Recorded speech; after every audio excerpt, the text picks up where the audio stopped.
Mike Damergis here at the Fantasy Football Fest in Atlantic City, New Jersey for RotoExperts. To my left, Mr. Gary Cobb, linebacker, formerly with the Detroit Lions, That's right. And of course the Philadelphia Eagles and the Dallas Cowboys. Gary, first take us back to Detroit in the early 80s. There's a pretty good running back in town by the name of Billy Sims. What was it like playing with Billy? And he's kind of a forgotten running back in today's day and age. Well, you know, he got hurt, but he was really like a forerunner of Barry Sanders. I mean, same kind of back. Guy could cut on a dime, you know. Playing against him in practice, you know, you break an ankle, you know, trying to tackle him. Great body control, and then a gamer. You know, you could come to practice, you go, oh, he looks all right. Put him in the game, man, and just like electrifying. It's like you put the plug in the socket, and he just is quicker and everything. But he was a great back, tremendous intensity. I mean, a guy you could give the ball to 30 times, and he's running it just as hard that 30th time as he did the first time, you know, which says a lot. The guys in the game respect a guy like that because it shows he's got the heart of a great football player. And so he got hurt early, or he probably would have been a Hall of Famer. Hey, Gary, talk about the importance of the football team that the Lions have to the city of Detroit. They have the Thanksgiving Day game. We saw for a lot of years the Lions were at the bottom of the barrel of the NFL. We see them coming back. Talk about the importance of that team to that city. Well, you know, when I played, you know, for the Lions, we had Billy Sims. We had a good team. We had a great defense. And we played on Thanksgiving, man. The whole city stopped. And they Did you look forward to that Thanksgiving game every year? Oh, man, you love it. Because, you know, you're there in front of the nation. And really, we played that game well because we knew how the practice schedule and everything. And we kicked a lot of butt, you know. And we love nothing better, man. You got to come in our house on Thanksgiving. And we delivered some good whoopings. And the city loved it. You know, it's a lot like Philly in that it's one of those blue-collar towns. Right, sure. Which they would rather have a guy that's a grinder to get in there, like let's say a boxer. They don't want a dancer. They want a mauler, a guy's going to punish a guy. And that's what the kind of football team they like. Even though, I tell you, that squad they got there now with Calvin Johnson, man. He was doing this thing last night. The dude is a monster, man. They got good offense and a good defense, too. Break down the Lions' defense for you. I mean, they got guys that can get after the quarterback now. Well, that's what they got. I mean, you know, Sue, of course, in the middle. And when you got a guy in the middle that's got a great, you know, penetration, he makes the guys outside better, you know. That means you can't step up. And when you can't step up, then you got trouble with the defensive pass rush. And I just think that they're going to really bruise some people because they got that kind of mindset where these guys are going to rush the passer hard all the time. Plus, I think the offense helps them get ahead. They get ahead of you. You got to throw the ball. You're playing into their wheelhouse, man. And it's going to get ugly probably before the season goes over because I love Sue. Even get a couple penalties, but he makes it fun. You're a former linebacker. What do you think of the way that the NFL is coming down on the penalties with defensive players? Now they can't launch, they can't go head-to-head. Look, when you played, you're told, put your head in there, tackle the guy. That's right. What do you think about the penalties being issued? And also, what do you think about Bountygate? You think Jonathan Vilma is being made a scapegoat in all this? Well, starting with Vilma, I do think he was being made a scapegoat. You know, I think they were putting some things out there. They weren't sure. They're going on rumor and innuendo. And plus, if a coach tells you that we're going to have this program, you never can come down hard on a player. That's my boss. How you going to come down on me? This is my boss. Who you going to say, you know, go get this guy or pay this money or this whatever? You can't come down on the player. So I think Vilma is going to ultimately get a break on that. Now, in regards to the head hits, I understand that they got to do something about that. But can you play the game of football without? Look, it's a physical game. It's a brutal game. Yeah. Anybody that put a helmet on from high school up knows you get your bell rung, it hurts. Yeah. We can't have what we saw in the Pro Bowl. Yeah, I know. So how do you play the game of football and protect the player? You got to play it with your chest and your shoulders. A lot of times form tackling, right? Yeah, you can't form tackle, not really using your head, where you're just using the top of your torso and your shoulders.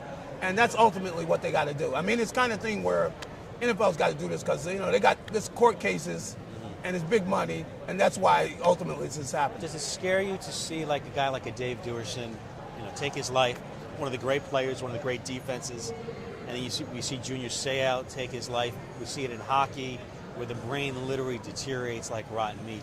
Does that scare you as a former player? I played 11 years in the league. And how many concussions do you know you had? You don't even know. I don't even know how many. I really don't know how many. But I guess for some reason, some guys, I'm fine. Some guys, at least I think I am. My wife doesn't agree all the time. But anyway, it's something scary, no doubt. I take note of, with the playing the game, and I think of all the times, I've hit people with my head, and of course, that was something we were taught to do.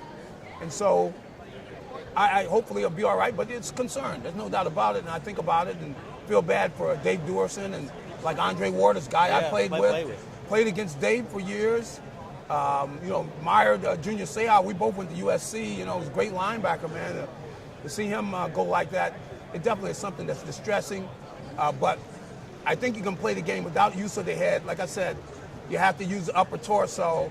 It is a change, but you can still have some good hits, without it. So that's what's going to have to be. So yeah, in essence, coaches have to reteach the players how to tackle. No doubt about it. That's what it's got to happen.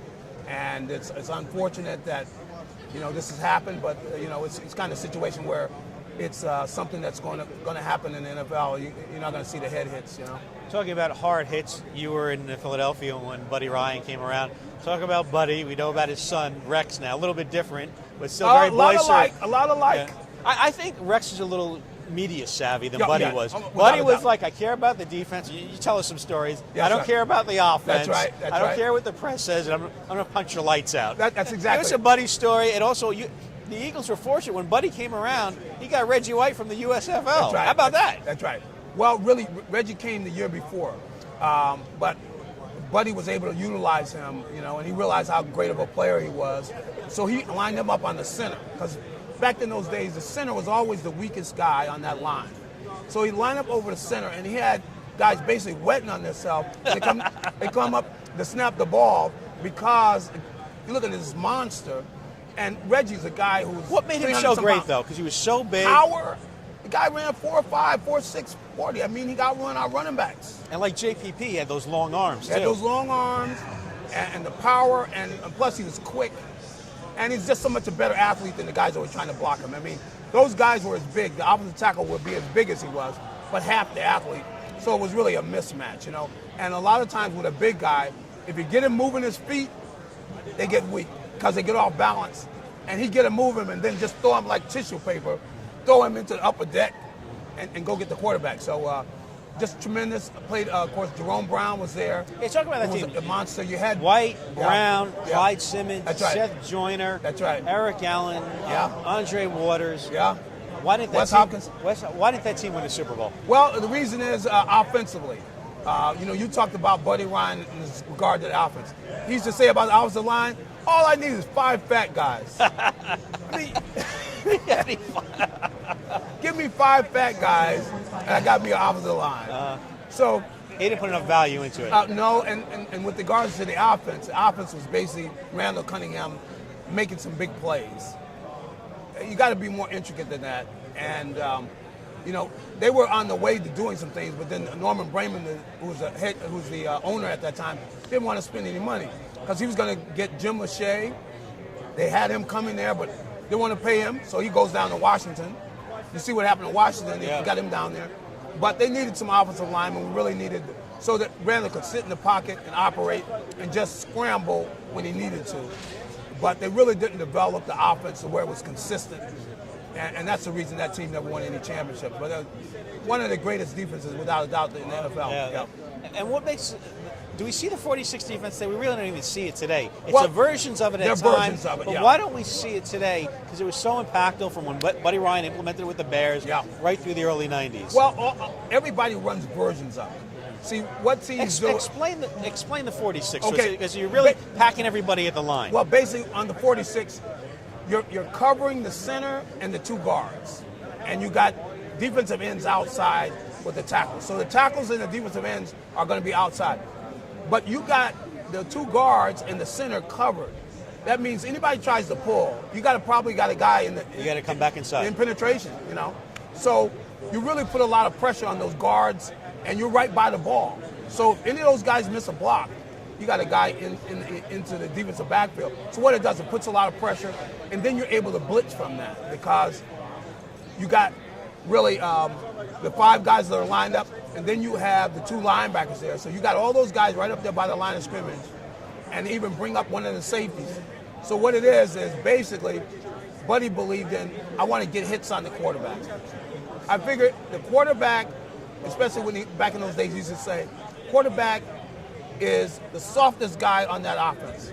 We're going to pound him physically, meaning we want to get hits on him early. So he had enough guys that we used to run what's called key blitzing, meaning like they picked up when the guy blitzing, then whoever was covering that guy that picked up, you go too. So however many guys they pick up, we're sending an extra guy. And we want that extra guy to hit the quarterback. It was always like they were playing with 12 guys. That's the way it was. It was always, and we did a lot of automatic things, And I couldn't get into all of it, but we would do automatics. But basically, we came out of huddle, depending on what kind of formation you were in, we had an automatic defense we were playing against it, and automatic blitzes. And so we're sending guys, and however many guys you pick up, we're sending an extra guy to hit that quarterback. And most of the time, the quarterback get hit early in the game.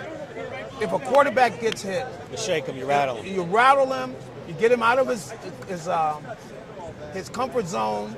And with the great quarterbacks, you're still going to have problems. But most of the quarterbacks are going to fold. Only the great ones are going to take that kind of pounding. Now, I will give Joe Montana a lot of credit. We pounded him we're pounding him.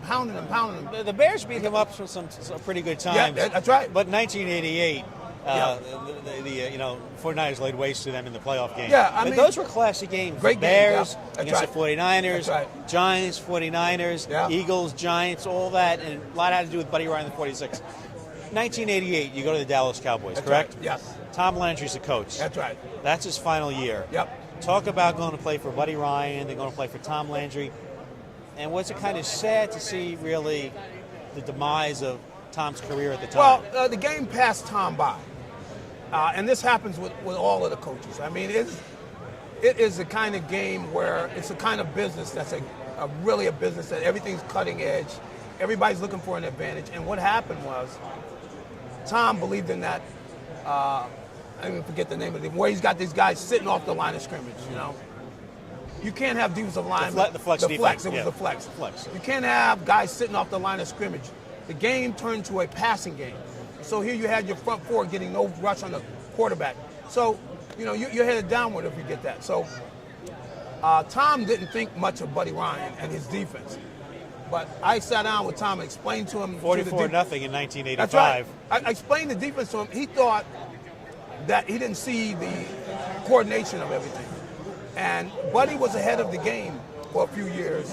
And so going down there with Tom, really, I had a lot of respect for him. I mean, a brilliant guy because he developed their offense. He designed their defense. He designed both of them. He was the guy talking about somebody else's defense. Right. No, he designed them. His handprint was all over. And he was ahead of the game for probably a decade. Right.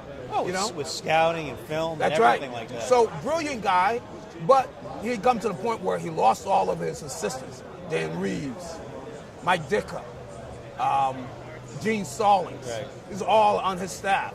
Paul Hackett, and numerous guys. He had some brilliant guys on his staff. He lost them, and really, when you don't have those young guys with those ideas, they don't keep you sharp. Yeah, Tex Schramm really wasn't replenishing everything.